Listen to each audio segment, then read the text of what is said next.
8.5 billion. That's the amount of plastic straws that we throw away every year, more than the entire population of the Earth. Campaigners from different walks of life are saying that there are many reasons to ditch our plastic habit. Straws and other plastics are having a real impact on wildlife. I don't think that a plastic straw in most cases is that essential to your day-to-day living, so I don't understand why we should impact on the environment to that extent. I think we've relied on plastic so long because we thought it was an easy thing.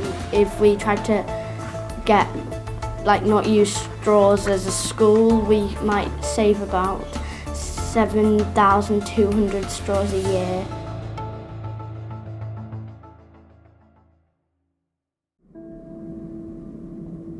For years, we have relied on plastic, yet been ignoring its impact on our environment. Plastic straws are one of the main contributors to the enormous problem, harming wildlife in our rivers and oceans.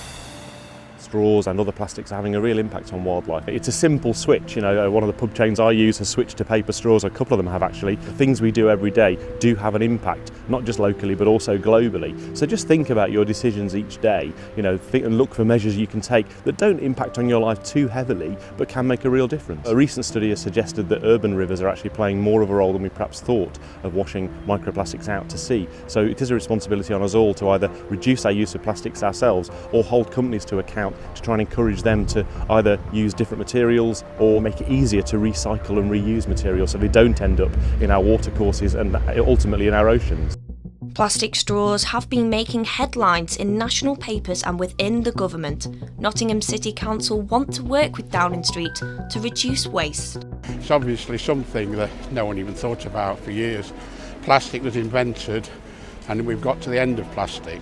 The less plastic the better. I would support any business that would change to paper. And local businesses in Nottingham are getting involved in the movement too. Pepper Rocks is a bar in central Nottingham. So basically we decided to stop putting straws in all of our drinks. Usually as their cocktails they're served with a straw. We obviously saw what was going on, especially with the David Attenborough documentary and obviously all the stuff in the news about the overuse of straws and the wastage.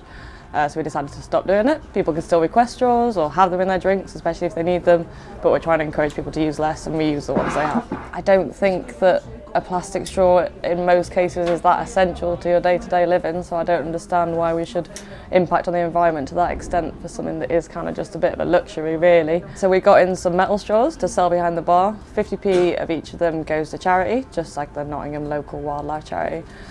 They're basically something you can use. You can wash them in the dishwasher, you can rinse them yourself, take them with you on your nights out, and then obviously cut down on the amount of straws you're using. I think it's just quite nice to be able to see that you're doing a little bit to help, and if everyone did the same then it'd be easy to solve the problem, I'm sure.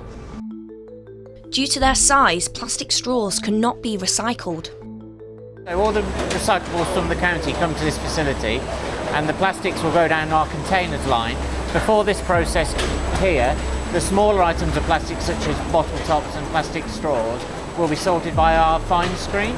So that material drops through the fine screen and goes to our residue pile, as we call it. That material then will go away for energy recovery, so it will be turned back into electricity.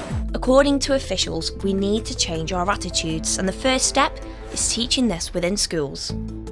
Of course, the younger generation, what we're trying to do here is create a sustainable environment where we are saving natural resources for the future, and the children are the future, so they need to understand that there's only finite resources in the world, and by recycling you're extending those resources, and it gives them an opportunity going forward to help their children.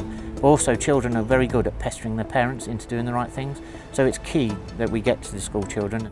Strange objects were floating around Duffy and looked like... And one school is doing just that. Duffy's Lucky Escape is a book about a turtle who swallows a plastic bag. It's encouraging the children at Sturtonley Steeple Primary School to learn about the impact of plastic. Once I got them, I realised that it would be a way into schools if we could promote this within the schools, and it'd get a lot more children involved in it.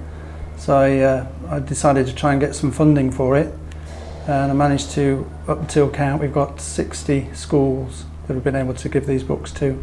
Here at Sturtonley Steeple School, they've really taken it into their hearts and embraced it, and they're really running with it. It's inspiring the pupils to reduce the amount of straws they use. If we tried to like not use straws as a school, we might save about 7,200 straws a year just in our one school. This world is here for a long, long time, and we need to be doing something now to make sure that as we pass this on to future generations, that we haven't had our head buried in the sand, that we've actually woke up and realised the damage that we're doing, and it's these children now who are the next generation. So what will the future hold? Nottingham City Council are promising that our city will become more sustainable. Nottingham is the energy city of England, and we should be able to be the recycling city of England as well.